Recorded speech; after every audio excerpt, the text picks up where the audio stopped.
Hi, welcome everyone to the Ideal Debate Hackathon second masterclass. So today essentially we'll be covering what is debate and what are these phases, and especially what are the pain points, like why we are looking at this hackathon. So just a quick introduction. I'm Kamil, co-founder at Indian Debating League, IT Delhi alumni, and I've been a developer, correct? I've been doing debating for the running debating for the last 7 years, but I'm doing coding for more than 10 years. I have been multiple hackathons within society, Delhi and all.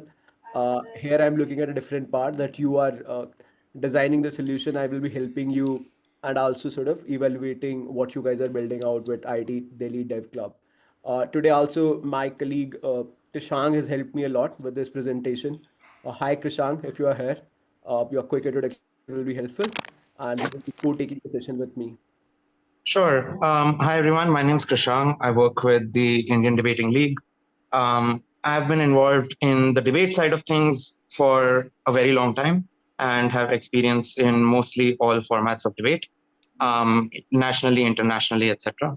So my role here primarily, but because I've also studied physics and I've also have some level of a technical coding background, my main job here is to fill in this gap for those of you who are not very sure of how this activity works or how the sport is conducted. So I will explain the procedure of debate and how it goes, and then the link to tech. But all the best. Hope you get the most from this session. Back to you, Kamal sir. Thanks, Krishan.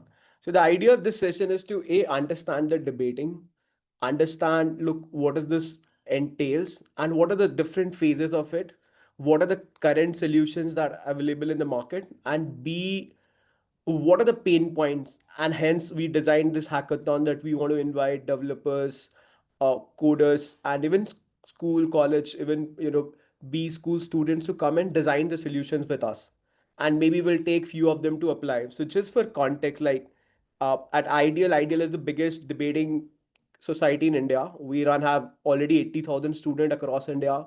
We run debating tournament in 30 cities. We do with all IITs, NLUs, central universities. We also host Indian tournaments for Oxford Union, Cambridge Union, and Harvard College Debate Society. So we host Indian qualifiers. We send Indian delegation to all these tournaments. That's the context.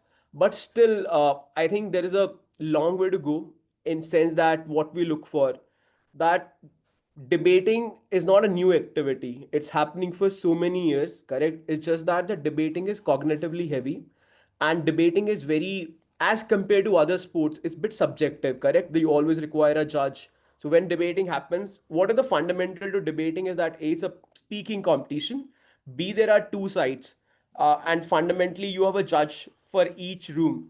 So the constraint or the resources required to do a debate as compared to any other activity is bit high, and that's why debating happened in only in certain contexts, or only the elite people were used to do it, Socratic and all these. But the idea is today we have resources to make it a mass offering, because A, at Ideal we believe it's a very important skills to have so that everyone can communicate and everyone can craft their arguments, think critically about different activities. And we start with schools. Arish Sharma, just don't do it.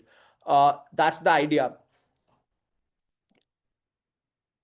So what we will do, we'll just kind of run you with that what it entails. Now, obviously, as I mentioned, so there are different parts, correct? So A, what is fundamental to debate? You have two sides, uh, correct? The format can vary, but what is core is that you have proposition, opposition. What it varies is that sometimes one versus one will become Lincoln Douglas. If it's one to many, which is like a team game. So you have Asian parliamentary, you have world schools, which is three versus three team, or you have other formats which are like public forum, two versus two. Then you have British parliamentary, which is much more complex. But the idea is again is there are two sides, and within that you can have different varieties and all. That's for the team side. Then obviously you have a topic, and then you have a judge. Judge is someone who look at the speech and decide whichever sides win. I think again that's the one more part which separates debating to any other activity. So the other alternative to look at say debating per se is to look at maybe chess. Again, how many of you play chess, or have you ever followed what happened in chess?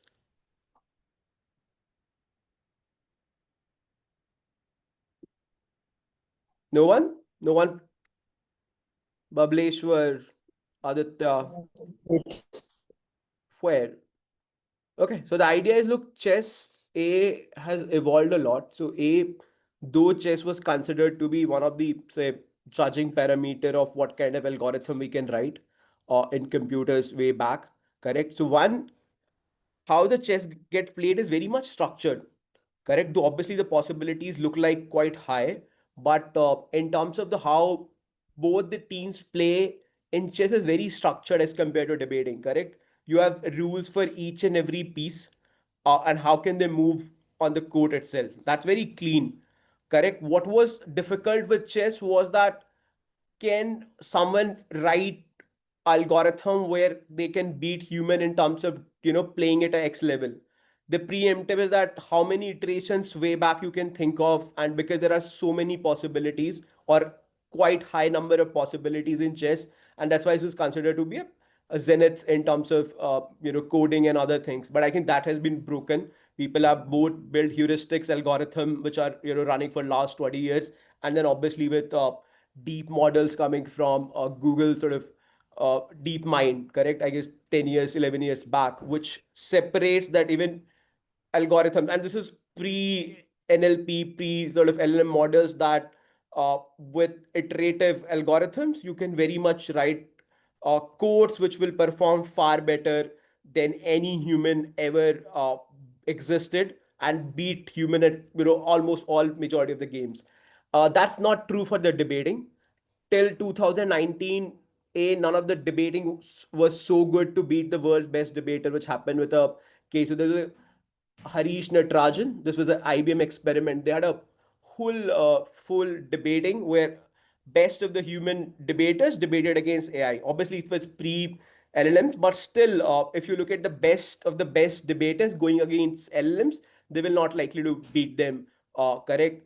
What they can beat maybe is maybe the average debaters, but the top of the top, they still are far fetch in terms of beating. That's the one case. B, where we are quite interested, is the judging. And I will tell you as we go progress that we are not looking just judging as like, two people are debating, and one is, you have an AI bot and they say, look, this side wins and this side lost with this parameter. What we are currently interested is that there is a human judge, and there's always a possibility of subjectivity. And can we give some sort of input to that judge that essentially look like what is we are looking in this particular hackathon. And that's one of the phases, and in this hackathon. Now coming to criteria, I think I will ask Krishang to explain that what does it entails in terms of adjudicator criteria and manual, and then we'll go ahead. And in the meanwhile, Sure. if you have a question, feel free to ask, guys. So I think sir is absolutely correct to point out that even though we take the example of chess a lot and we compare debate to verbal chess, when we look back at chess, we see that the objectivity of chess allows for us to make more objective algorithms and be able to arrive at the best conclusion. Uh, like sir said, this is not the case in debate. In debate, there's a lot of subjectivity, which is basically ingrained into what is basically the holy Bible of debate. So we call something known as the manual for any format. So if it is British parliamentary debate, so we have the World Universities Championship Manual. If it is the schools debate, then we have the schools championship manual. What the manual does is it provides not really criteria exactly, but it provides a general guidance to judges as to what they should consider to be good and what they should consider to be bad. The simplest way to think of this and how we would want you guys to start with regards to judging criteria, and obviously then do your more of your own research on these manuals. We will send you the names of the manuals and stuff. Um, is on the schools criteria, because the schools debate has the most neatly organized criteria. In schools debate, there are three components. There is manner, there is matter, and there is method. So manner refers to specifically things like your style, things like how fast or slow you are speaking, what kinds of examples you're using, all of these things which can improve your persuasiveness. There is matter, which is what you are saying, how logically it makes sense, and whether your content is creative or complete, etc., that you're giving in your speech. And then there is method, How do you structure your speech? Are you able to make a chain of logic and reach the end? So these are in general good heuristics to build an initial agent from with regards to how we want to judge. Because we want to judge on the basis of these three criteria. Obviously, there are also weights attached to these criteria. So things like matter are potentially weighed more than things like manner. Again, for this, we will send you the manual so you can find out what objective weight that you can use, at least initially. But again, our end goal, which we'll explain in the tracks as well, is to be able to create an AI agent that can assist in the process of adjudication and can basically help us cut down on subjectivity wherever we can. So I think that's it. Any other questions? Okay, seeing none. Sir, should I continue with this? Yeah, please. Okay. So in short, first we want to explain to you what the flow of parliamentary debate actually looks like. Because again, we will be, like we have said, there are many, many different types of debate. This specifically is for the most objective forms of debate, like Sir talked about, which is Asian parliamentary, British parliamentary, things like American parliamentary, world schools, etc. We will explain to you the structure here of the most complicated type of parliamentary debate, which is also the most credible type of parliamentary debate, which is British parliamentary debate. This is the most credible type of parliamentary debate because the World Championship for adults in debate happens inside this format. All other formats are just simplifications of this format. So if you are able to adapt and adjust to British parliamentary debate format, then you will have no problem understanding any other debate format in the world. So, how is the flow of a parliamentary debate round? The first thing that happens in a parliamentary debate round is that there is some kind of preparation time when the motion is released. So, motion basically refers to the topic of debate. Even in your debate experience, if you have any, you must have heard topics such as social media has done more harm than good, or homework should be banned, or alcohol should be banned, etc. There are specific formats in which we give topics for parliamentary debate and we call them motions. Will this content be shared on WhatsApp? I think Sir can answer that. I think we will share the slides. Yes, sir. Yeah, we will share the recording and slides here. Yeah, we will share the recording and the slides. But that doesn't mean that you shouldn't pay attention right now because obviously we will be available for any doubts and stuff that you might have later, and you can email us and reach out to us. But the best time to answer doubts is right now because we will be able to give you complete subjective answers and there will be no chance of miscommunication. Okay, so the first thing that happens is we release the topic, which is the motion. In British parliamentary, which we will continue to call BP, you have only 15 minutes of time before the debate round starts. In Asian parliamentary, you have 25 minutes or 30 minutes before the debate round starts. In schools debating, this time can go even farther up. So sometimes in school debating, you have 60 minutes. I've even seen 90 minutes of time. So basically, this amount of time needs to be a variable with regards to what type of format of debate we are following. What is the structure in British parliamentary debate? So in British parliamentary debate, there are four teams. So you might have been under the assumption that there might be only two teams because one team will be for the motion and one team will be against the motion. But in British parliamentary debate, and this is the intricacy of BPD, you have four different teams. There are two teams which are for the motion and there are two teams which are against the motion. I think someone is unmuted. Lokesh, do you have a question? Okay, seeing that. When we say four teams, we mean that there's going to be two teams that are for the motion in favor of the motion and two teams which are against the motion that oppose the motion. This is why we call them proposition and opposition or government and opposition. So the two teams on government are what we call opening government and closing government. The two teams on opposition are what we call opening opposition and closing opposition. Then we have a very simple speech flow. The prime minister, who is the first speaker of opening government, speaks first. Then the first speaker of opening opposition speaks first. Then the second speaker of opening government speaks first, which is deputy prime minister. Then the second speaker of opening opposition speaks first, deputy leader of opposition. With this, we come to the end of the top half of the debate, which is that out of four teams, two teams have finished their speeches. Then we move to the bottom half. The first speaker of closing government speaks first. We call them the member of government. For conciseness sake, we have mentioned them as MG. Then we also have MO, which is the member of opposition, who is the first speaker of closing opposition. And then we have the second speaker of closing government, which is government whip. And then the second speaker of closing opposition, which is opposition whip. With this, we finish the 4 teams of the debate and the 8 speakers in the round.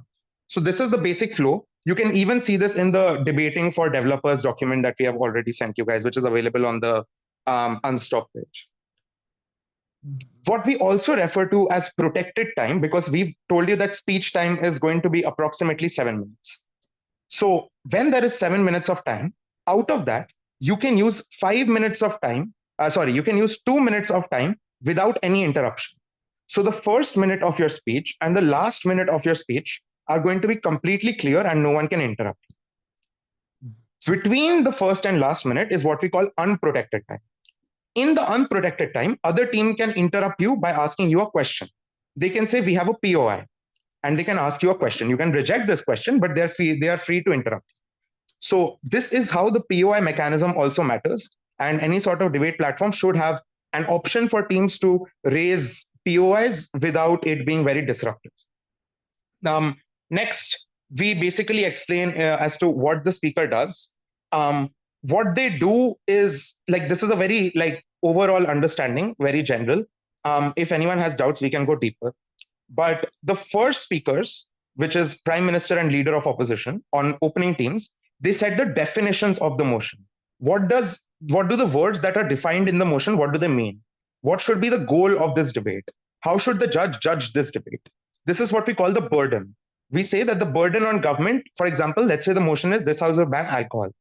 The burden on government is to prove why banning alcohol is a good thing and will leave positive impacts. This is basically what the first speakers do. When we talk about extension speakers, this refers to the second speakers of the opening teams, jo top 2 teams thi, first of government and first of opposition. So they add more material. Either it is positive, which is adding to that case, or it is negative, which is subtracting from the other team's cases. This is also the case for member of government and member of opposition, the first speaker of the third and fourth team, jiski main baat kar raha hu. So the first speaker of closing government, member of government, they have to also provide some new material, which we call extension. Similarly, the member of opposition also has to provide some new material. And the last 2 speakers, which are government whip and opposition whip, they have to compare all the teams and basically prove why their team is specifically better than all other teams. So this is basically on speaker roles. Before we continue with the flow of debate, are there any more questions with regards to what each speaker does, how long can they do it for, and what POIs are?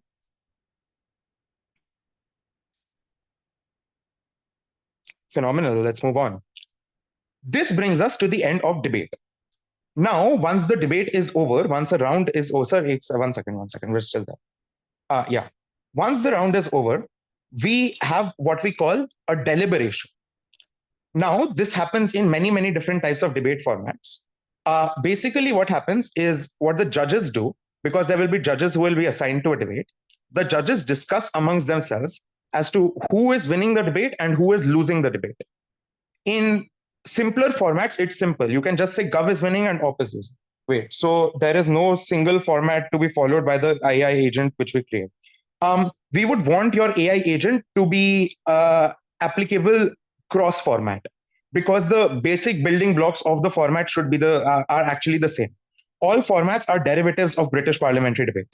So if all formats are derivatives of British parliamentary debate, your AI agent should be able to cater to British parliamentary debate. And if the debate is happening in a different format, your AI agent should have an option to switch formats, and then a simpler version of that AI agent should be able to suffice for that format. Is that clear? Rajiv Gandhi Hatyakand. Herman, do you have a question? Seeing that. Okay. Then the judges discuss amongst themselves. They, in the most complicated format of debate, because there are 4 teams, you can't just say someone wins and loses. You have to assign them ranks. So there is one team which will come first. That team will get 3 points. There's another team which will come second. That team will get 2 points. There will be another team that comes third. That team will get 1 point. And the team that comes fourth will get 0 points. What would you want me to repeat, Khushi? Koshi Goswami.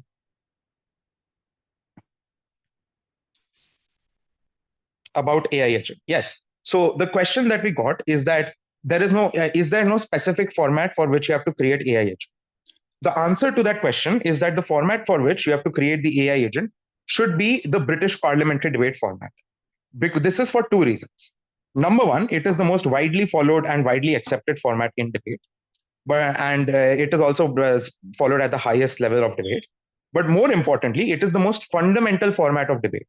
So what you can do is you can build your AI agent for British parliamentary debate, and then whenever you want to make sure that AI agent is also able to operate with other formats, you can basically simplify and tweak that code for it to be able to operate to different formats.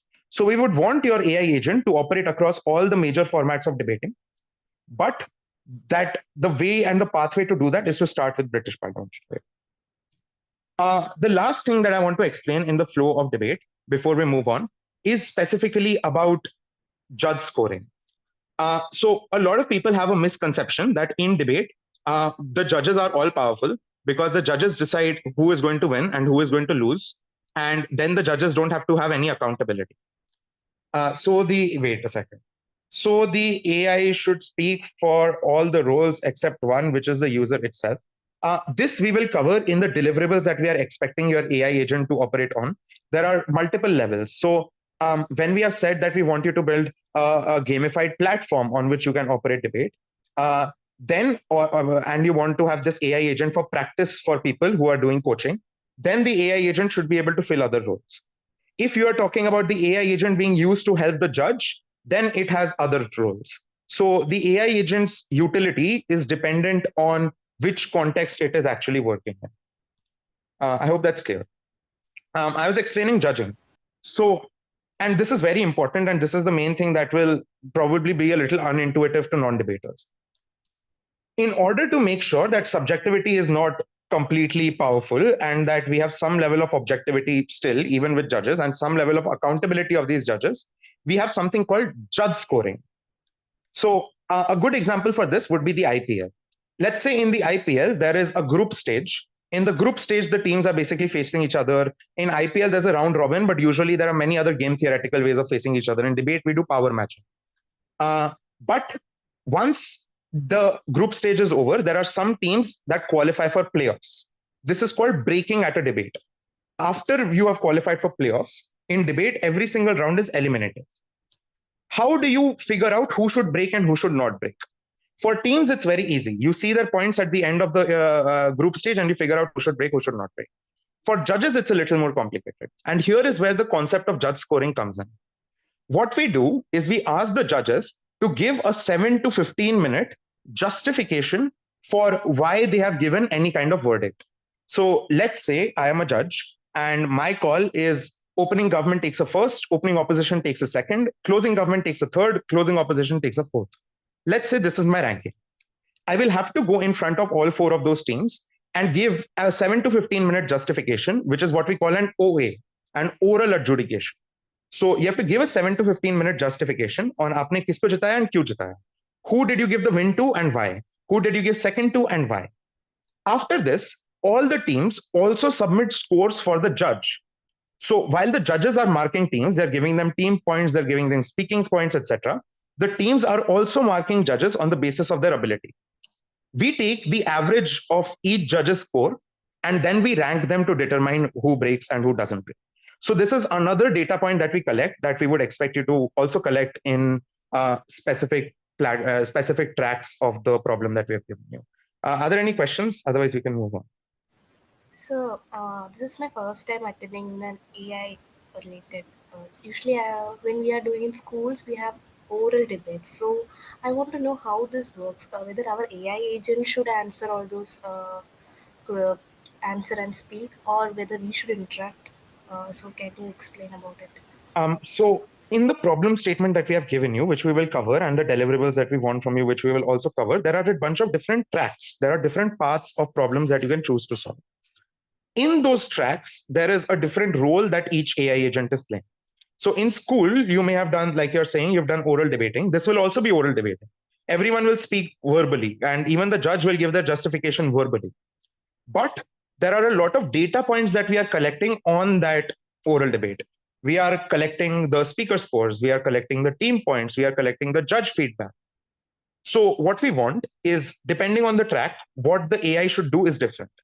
If the track you're choosing is to specifically make the platform, then the job of the AI is to make sure that data collection and stuff happens more smoothly, and other deliverables that we talk about. If you take a different track, which is to make AI agent to help judges so that they're able to help the judge be more objective, then the role of AI agent is going to be to provide insights to the judges to track the round, etc.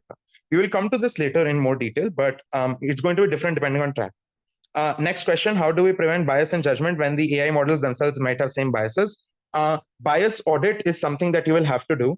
In fact, that is a basic expectation that we have from anyone who chooses to develop an AI model. Obviously, whenever you train an AI model, your AI model is going to be biased on the basis of the data set that you use. So when you train your AI, you will also have to do a bias audit to ensure that it does not have biases. If it does, then you will have to introduce permanent prompts that correct for those biases. Next question. Let me rephrase my question. So the AI should speak for all the roles except one, which is the user itself. In track B, where there are live debates. So basically, the AI should speak debate for prime minister, op leader, leaving one role. This can happen. This is your choice in how training can happen. So if you are going for the training pathway, then you can try to have, then you can have many different options. You can have a 1v1 AI debate, which could be I am giving first speech from proposition, AI is giving first speech of opposition. Then I am responding to AI in my second speech of proposition, and then AI is responding to my second speech, something like that. A good intuition for this would be, I hope you guys have played Ludo King or Ludo Superstar, some kind of Ludo app.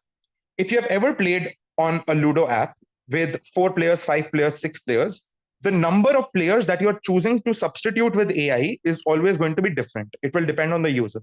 Similarly, here, we would want it to, again, depend on the user. I hope we are clear with the flow of parliamentary debate. Otherwise, what we expect from you, we will cover in very, very high detail later. But this is the prerequisite knowledge that you have to have about the sport. Sir, Any one other more question? doubt. Uh, Yeah, please ask. so when we are in this competition, we should compete with our AI agent, right? Like we will be Again, speaking. that depends on the track you are going to follow. Are you talking about track A, track B, track C?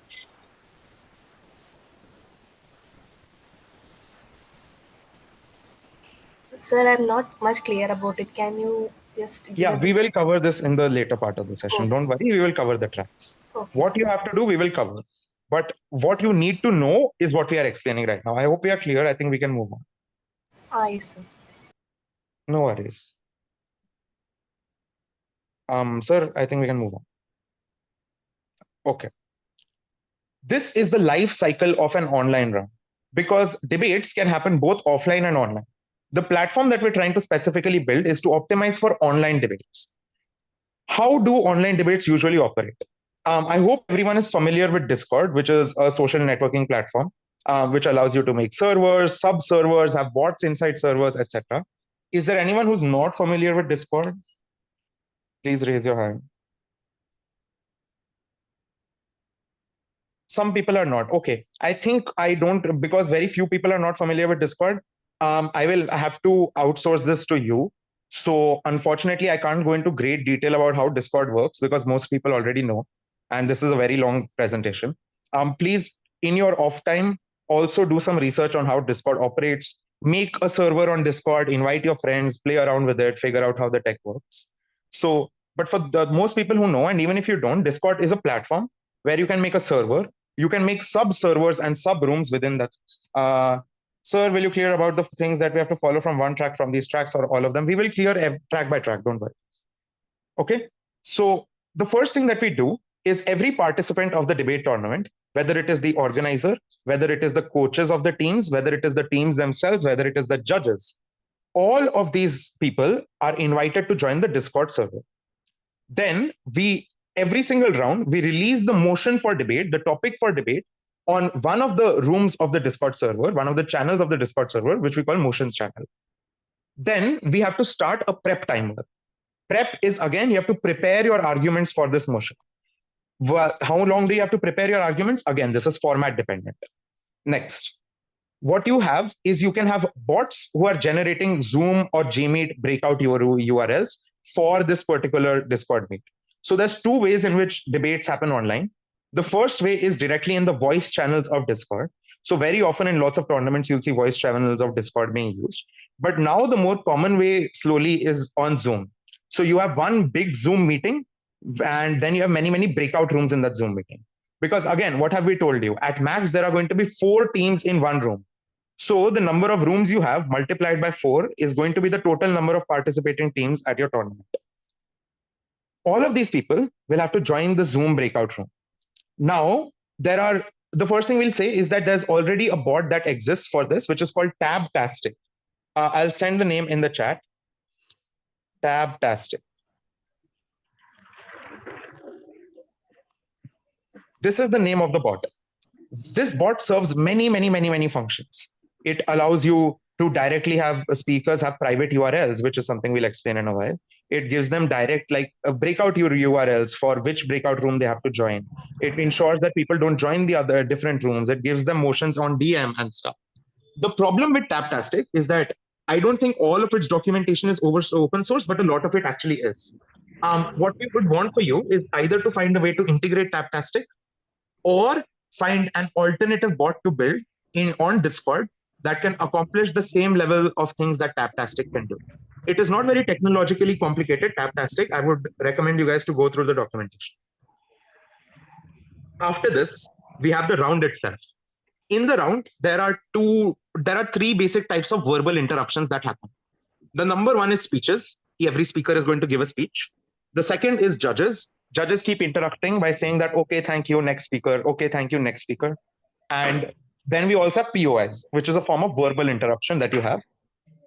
What we would want is also for you guys to be able to identify different ways in which POIs can be asked and find a way to prompt the speaker without disrupting them that someone has a question for you. Then we have something known as a ballot. You might have heard of ballots in an election context. That, oh, I have cast my ballot for BJP or Congress or Democrats or Republicans, any political party. In debate also, we have ballots that judges need to fill. Vaibhav, can we mute? Vaibhav Sharma. Thank you. In debate, we also have ballots that judges need to fill. This is on the open source tab platform that we have talked about in debating for developers, which is called TabbyCat. This ballot basically reflects how much score each team is getting and each speaker is getting, and which team is coming first, which team is coming second, which team is coming third, which team is coming fourth. So this is data entry that the judges do, and the data has to be received by us, collated by us. Lastly, TabbyCat publishes the standings and the draw for the next round. What are standings? I think, again, IPL is the best example. Which team has the maximum points so far? They will be number 1. Which team has second most points will be number 2, and so on and so forth. The draw refers to, in this round or next round, which teams are going to be in the same room. How do we determine which teams are going to be in the same room? Again, we use power matching in debate. I hope power matching is clear for people. If people don't know, they can look up power matching, or when we send the manual, it will make power matching more clear. Are there any questions about, again, the just flow of debate in an online round?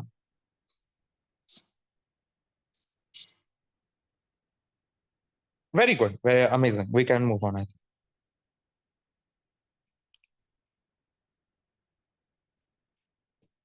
Sir, next slide. Great. So here are some things that the pre-existing technology for debating already kind of covers that we can A, learn from, and B, try to improve on. Because debating is a very old sport. It's known as the oldest sport in the world. Like Sir was talking about, when you had Socratic dialogues in the ancient Greeks, or you had senatorial debates in the Roman Senate and stuff, it has been played as a competitive sport for many years. So there has been some level of optimization already. Let's talk about what kind of optimization exists that we can learn from, and some areas where there's room for improvement. And this is the integration part. So the first thing is on generation of draws. There are 2 things that need to be taken care of when draws are being generated. TabbyCat, which is the platform which is open source and is most commonly used, the tabulation platform. This already accounts for these things to a certain extent. We can improve on them. If you have any ideas on how you can improve on them, then that's great for us and for you in this hackathon. But what tabbycat already does, so when you are trying to generate which team is going to face which team, which four teams are going to be in the same room in round one, how many rooms are there going to be, all of these questions, tabbycat is able to answer those questions for us with direct input from the user. So user can decide how many teams there are, user can decide, and I'm talking about the organizational user. The user can decide which teams to remove from the draw. If some team was missing in round one, they're coming for round two, how to add them for the draw, etc., etc. Also, there is a level of fairness that is important. What do we mean by fairness? Like we said, in British parliamentary debate, there are mostly four different types of teams that you can be. Either you can be opening government, or you can be opening opposition, or you can be closing government, or you can be closing opposition. Each of these comes with their own pros and cons that you don't really need to care about, honestly, but there are pros and cons of every side. Similar to how in cricket, there might be pros and cons of batting first or bowling first, and all of these things. Since teams do not get to choose their sides, what we do then is we make sure that our algorithm fairly allocates sides so that each team has done each side at least once. So when you have British parliamentary debate, where you can be four different sides, the algorithm makes sure the side that I had in round one is not the same as the side that I have in round three. Or at least this is what it optimizes for. Always there are going to be edge cases. There's nothing we can really do about the edge cases. Our goal is just to minimize the edge cases. The next thing that where there is some level of tech integration already is on the timer. There are debate specific timers called the here bot and stuff, but there are also just other stopwatch bots that exist on Discord. You can use these stopwatch bots to ensure that teams do not exceed their time and that there is a common timer being used in every single room. One issue that we often have in debates is that sometimes some debates start earlier than others. If the judges are reaching early or the teams are reaching early or whatever, there's always a scope for some debates to start before other debates start. We don't want this because we want to maintain some level of organizational uniformity.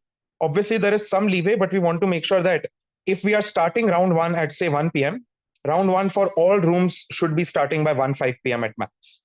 So there's a preparation timer that's already there. You can find a way to improve this. The third is speech timer. It's the exact same thing. There's a timer bot which is able to time speeches. Fourth is POI tracking.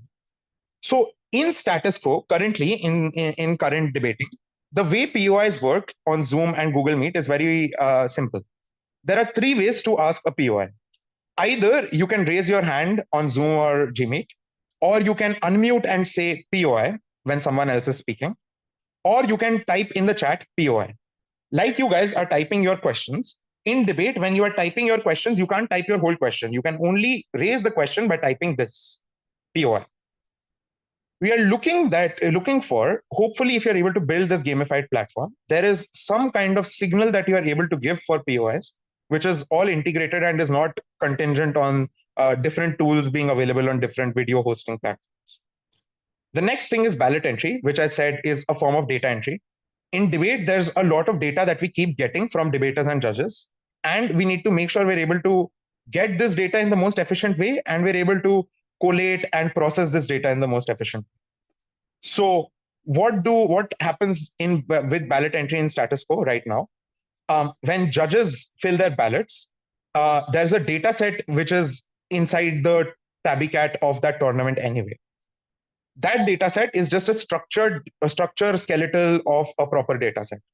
After every single round, the gaps in that data set get populated a little bit more, a little bit more, a little bit more, until you reach the last round where we hopefully have complete data. We need to make sure we are at least on track with this. And if we can improve this data entry, data collection, and data processing feature in any way, then that's a good thing. Next, what else tabbycat does is it publishes what we call live standings. Again, I'll use my IPL example. After every match of the IPL, let's say there are two IPL matches in one day. One is the afternoon match, one is the evening match. After the afternoon match, the entire table gets updated with regards to every single team, how many points they have, how many wins they have, how many losses they have, what's their net run rate, etc. Similarly, we want to display some standings for debate. The way tabbycat does this currently is tabbycat publishes the current standings after every round. So it publishes after round 4 which team is on top, which is second, which is third, only on the basis of points. It does not do this to break ties between teams right now, because there is some level of suspense that wants to be maintained.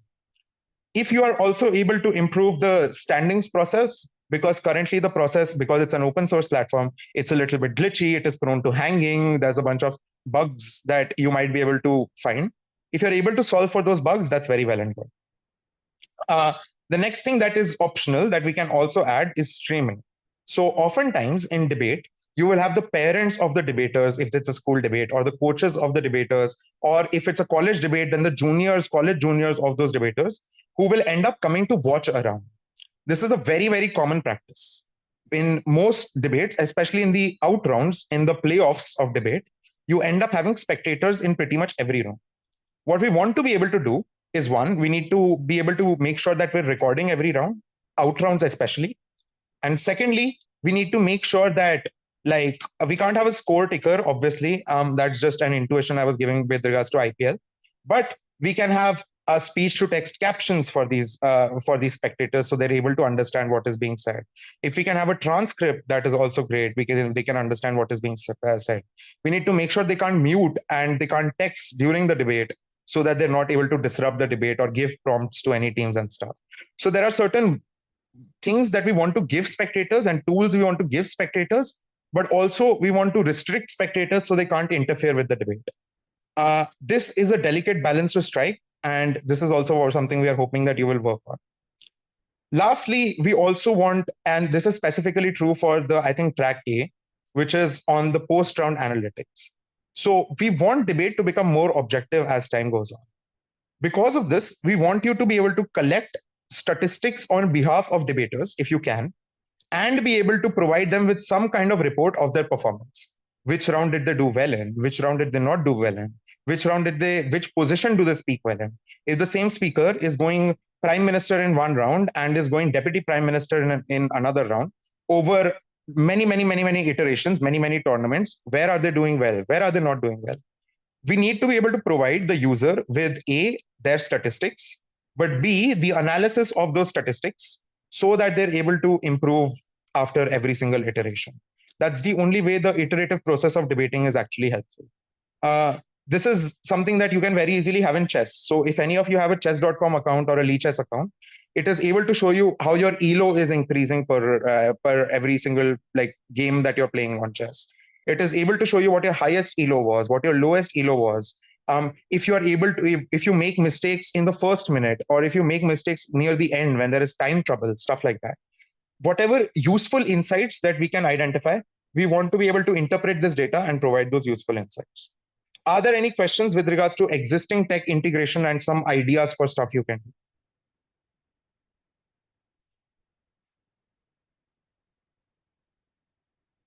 Amazing. Fantastic. I think we can move on.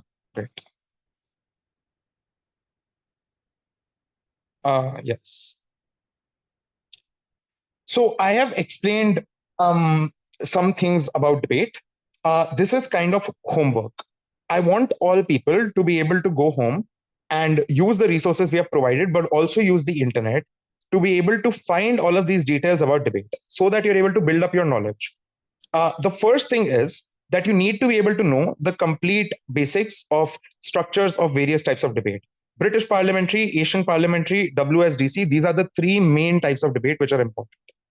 Secondly, this timing aspect, I hope everyone understands that each speech is going to be 7 minutes. The first and the last minute may be protected, so we can't allow for POIs, otherwise we want POIs. Thirdly, this is more on the AI side, which is that whenever there's a motion, there's any topic, how should the AI approach that topic? It should be able to identify the burdens on each team in that topic, which is basically what is the goal of each team, what does each team have to do to win. It should identify the stakeholders of that topic. If the motion is this house would ban, let's say, alcohol, then the stakeholders of that motion will become people, A, who already drink alcohol, B, the families of the people who are chronic alcohol drinkers, C, the alcohol companies themselves and the alcohol lobby in the country, and D, the government itself and how much money it makes by selling alcohol. So these are the people who are involved in the debate, the groups who are involved in the debate, we call them stakeholders. They should also be identified by that AI. And lastly, on comparative. which is basically what is the comparison between two teams. Because if we are providing any kind of AI agent that is going to help in judging a debate, it should be able to compare on its own, using whatever heuristics or metrics it has, as to which team is currently doing better. Is opening government doing better on proof as compared to opening opposition? Does opening government have more arguments? Does closing opposition have new material, or are they derivative or repeating what their opening team already said? Did closing government contradict their opening team? A lot of these questions need to be answered so that the agent can always be comparative. This is why using a standard LLM is something that does not work. Using a standard LLM is something that does not work because in most standard LLMs, especially if they are web hosted, the memory that they have, that they're able to keep referring back to and use, is limited, which leads to more hallucinations as the number of prompts increase. In this format, in this task, where we are very focused on objectivity and data, we need to ensure that there is no room for hallucination. We need to ensure that only existing data is being used and nothing else is being used. Okay. The next thing is, what is the pipeline of how a tournament is conducted? Again, this is also on the organizational side. So when we are organizing debates, or any college society or school society is organizing debates, what really happens? The first thing is, I want to introduce you to this term, which is a CA team. The CAs, who are the chief adjudicators or the core adjudicators, are basically to a very large extent like the big boss of debate. They are the users who will have access to basically all data points, and they are the users for our platform who will have ability to manipulate our platform and use every kind of tool that we are offering. Who is this CA team? The CA team is composed of very, very experienced debaters who are in charge of the organization and conduction of a tournament. So let's say there is a tournament happening in Shriram College of Commerce. If they invite me to be a CA, even if I'm not from Shriram College of Commerce, my duty is that in exchange for whatever amount of money I'm getting, I have to assist them with organization and head a lot of roles and make sure that the round-to-round conduction of the tournament is going smoothly. So there's two things that they care about when they generate draws. Again, if we go back, draws refer to which team is facing which team in which round. If there are 40 teams or 50 teams or 100 teams in the tournament, which team will have which position in which room? This is the question of draws. CAs currently use TabbyCat, which again is the open source platform that we have talked to you about. They use TabbyCat and its inbuilt functions to make these draws. So the first thing is power pairing. They do power pairing. And the second thing they do is when they assign judges to every single room, they account for what we call conflicts. What is a conflict? A conflict is basically when there is a conflict of interest between a judge and a debater in the same room. So the judge cannot fairly judge the debater or vice versa. This can look like if the judge and the debater are involved in a romantic situation, or they're involved in the same team, or they have teamed together many, many times in the past, or if they have graduated from the same institution, or if the judge coached the debater or vice versa. That's a coaching clash. So this is also some data that we will get. We will get filed conflicts from all teams and all judges as to who can judge them and who cannot. We also have to inculcate and incorporate this data so that we're able to make sure that whenever draws are being generated, there is no conflict of interest that happens. Next, on TabbyCat, there's a tool called auto-generate draws. TabbyCat can use this tool, so you don't have to manually decide which team is on which position and stuff. It just algorithmically decides this.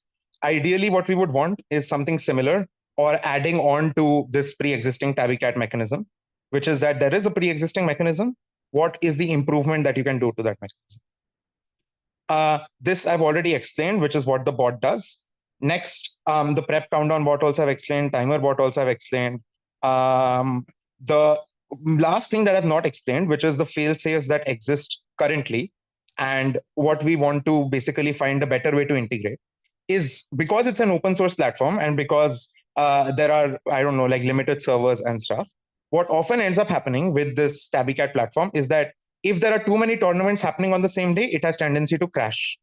If there are too many tournaments happening on the same day, it has tendency to hang completely on a particular page and not move past that page. Sometimes it does not allow the CA team to make the edits that they want to make.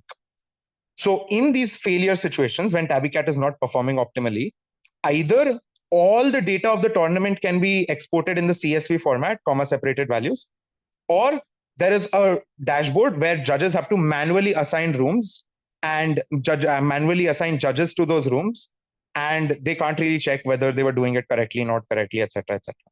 So if the automatic version of the algorithm fails, number one, the data is exported, and number two, the CA team has to do the stuff manually as compared to being able to be dependent on the algorithm. So the nutshell of all of this explanation is, even if you manage to improve the algorithm, or if you manage to make it better in any way, or if you start from scratch, whatever you choose to do, we would want to make sure that you are also including some fail safes for your algorithm. We want to make sure that if your algorithm fails in any situation, there's a clear idea for our users, in this case, the CA team, as to what they should be doing and how they can, in the most easy and like fluid way, be able to do all the tasks manually. Are there any questions?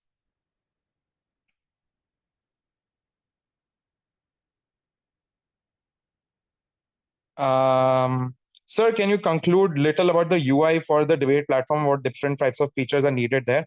So the best way to understand what the UI for the debate platform looks like is to just go to Tabby. We have given you, we've told you in the documentation we've given you about TabbyCat and the basically various kinds of functions and features that TabbyCat has. You can basically research on TabbyCat itself and the documentation to identify the UI. One more thing we can do to help you is we can give you some tabs of very established tournaments. So we will send you the link for, say, the World Championship and the tabs for that, or other forms of championships like the schools championship and the tabs for that. Once you have that, you will get a very easy intuition on what the UI looks like. And currently the UI is pretty good. So there's not much that we are looking for in terms of change to the UI. But if you're able to prove that your change to the UI is adding something that is necessary, then there's no issue. Kamal sir, are you there? I think the screen share has stopped.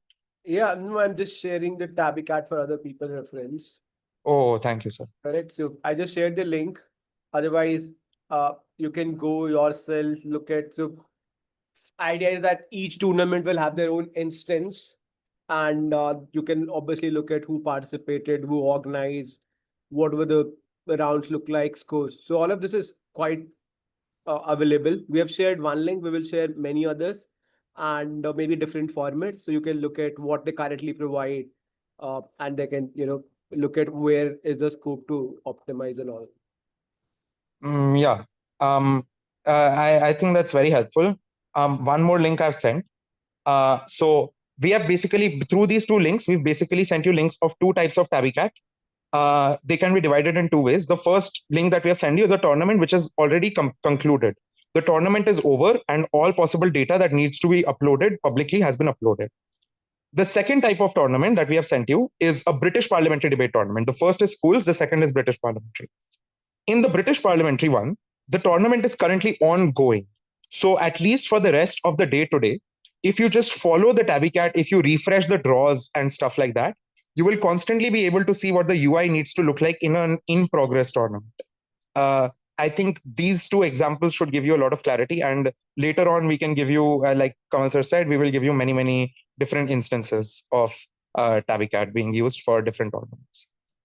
I think we can move. So.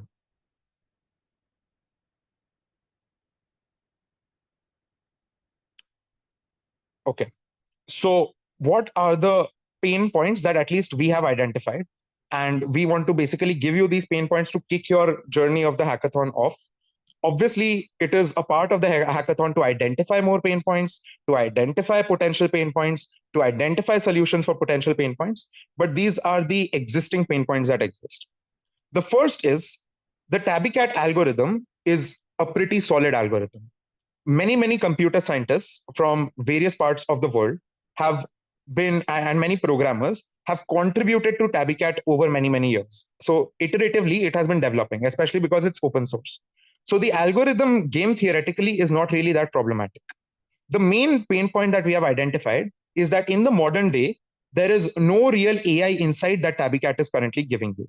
There is no AI integration. There is no AI interpretation of statistics. There is no AI analysis of the data that we are giving you and all that stuff. This ends up being a little bit problematic because this means that the platform has a tendency to get outdated very easily as AI is replacing a lot of things. So one pain point is directly to find out what are the various places where AI can be integrated and how it can be integrated. This is a vague pain point, but it's an important pain point. Second, on Zoom and Gmeet, uh, there are a few issues. So what link fatigue, I hope that you guys know what link fatigue refers to. But oftentimes what happens is that when you have many people who are participating or who are involved in a particular round, sometimes the Zoom link or the Discord link, not Discord, the Gmeet link, it becomes full.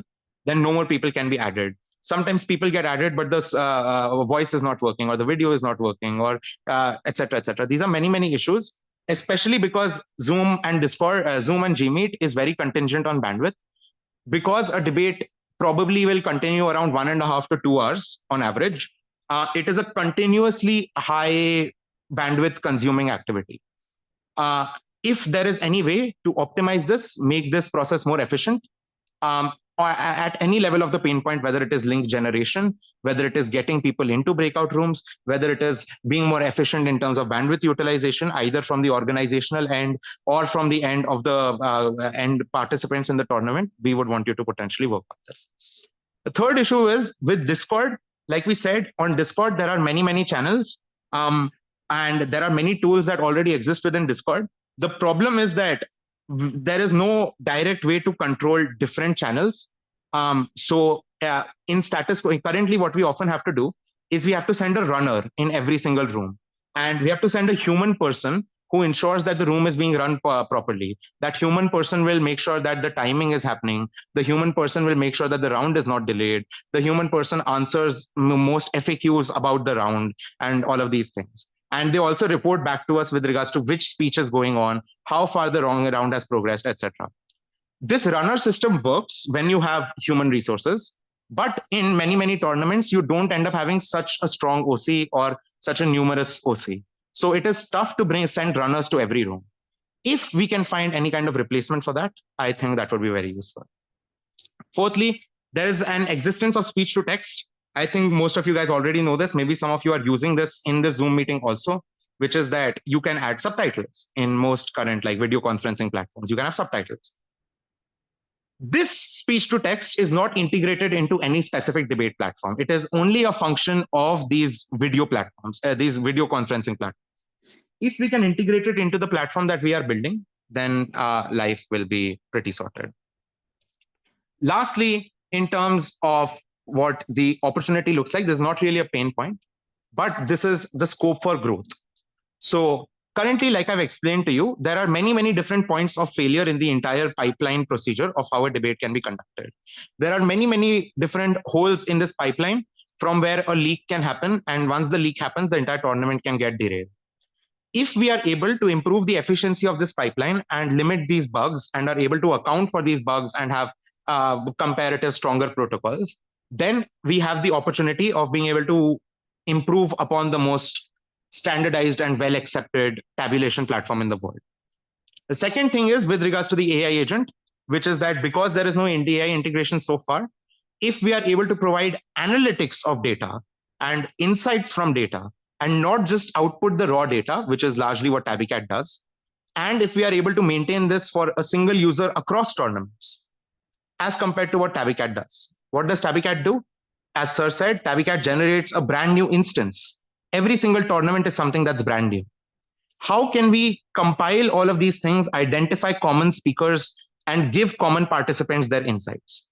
For example, I might have been debating in a tournament every weekend for the past 4 weekends, but I have no direct way except to manually take all of my data down and put it in Excel and then myself run some analytics. I have no way to see whether I'm improving from tournament to tournament. Am I getting worse from tournament to tournament? Am I improving in a particular round from a particular position? All of these things. If we can have these analytics and insights, then life is amazing. It's believable. So this is around the main headers of the pain points that we're able to give to you, and some ideas that we can at least set you off on. There is no binding anything. You don't have to just work on the pain points we have provided on you. If you can identify different pain points, all well and good. If those are more important, all well and good. But this is to set you off in a specific direction. uh, are there any questions with regards to the flow of the tournament, the major pain points currently, how tournament tech works right now, and what the scope for improvement is?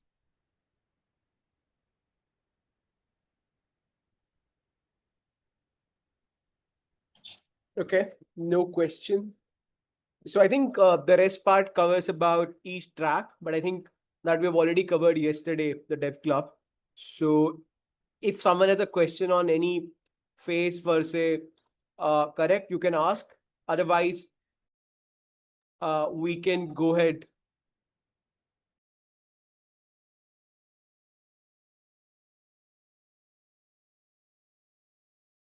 Hi, any question, guys? Yes, Yeah, Pranath Kadam. Yeah, Yeah. Pranath.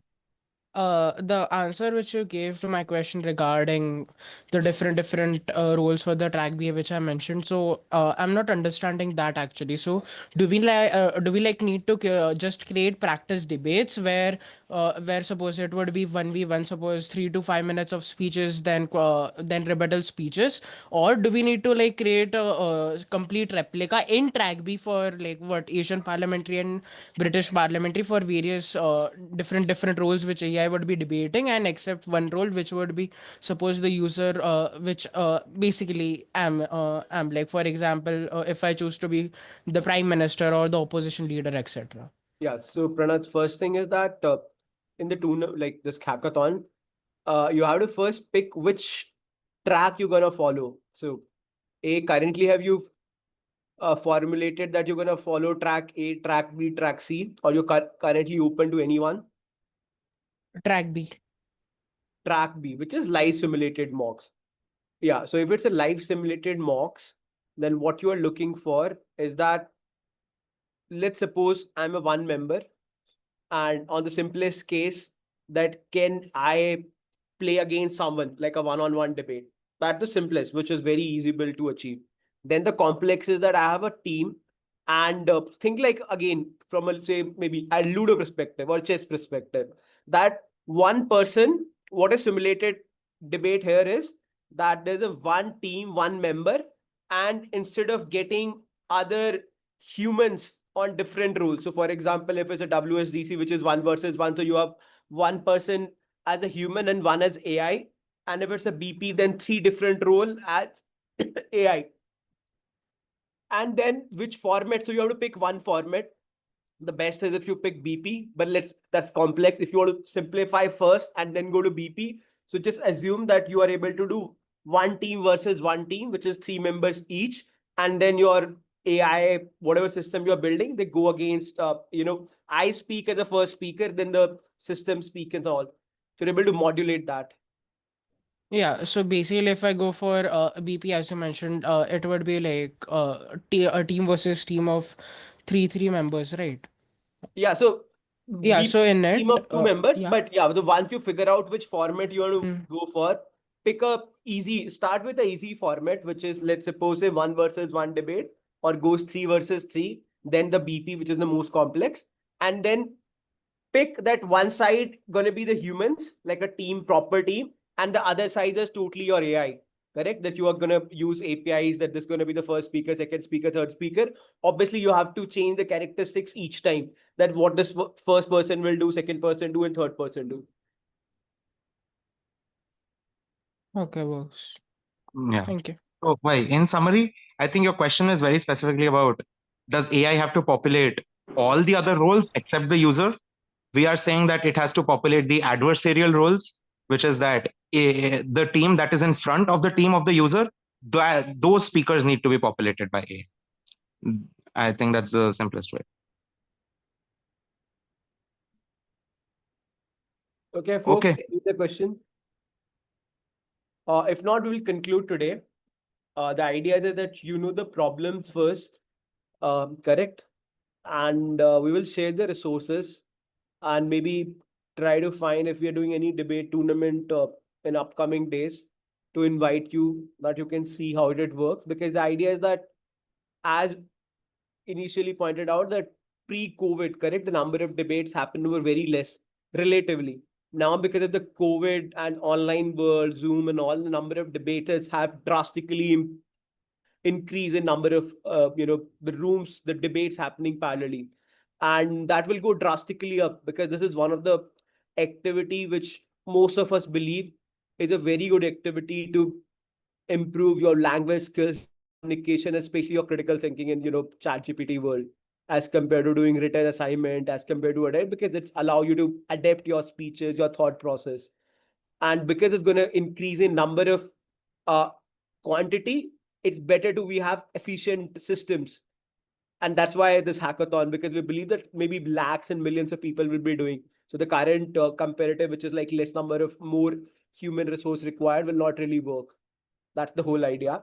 So with that, we will wrap up. If you have any question, query, feel free to ask in the group. Otherwise, we'll put all the resources in the group. And yeah, thanks a lot everyone for joining. Thank Krishak for taking the session. Thanks everyone. Thank you, sir. Thank you, everyone. We'll send you resources.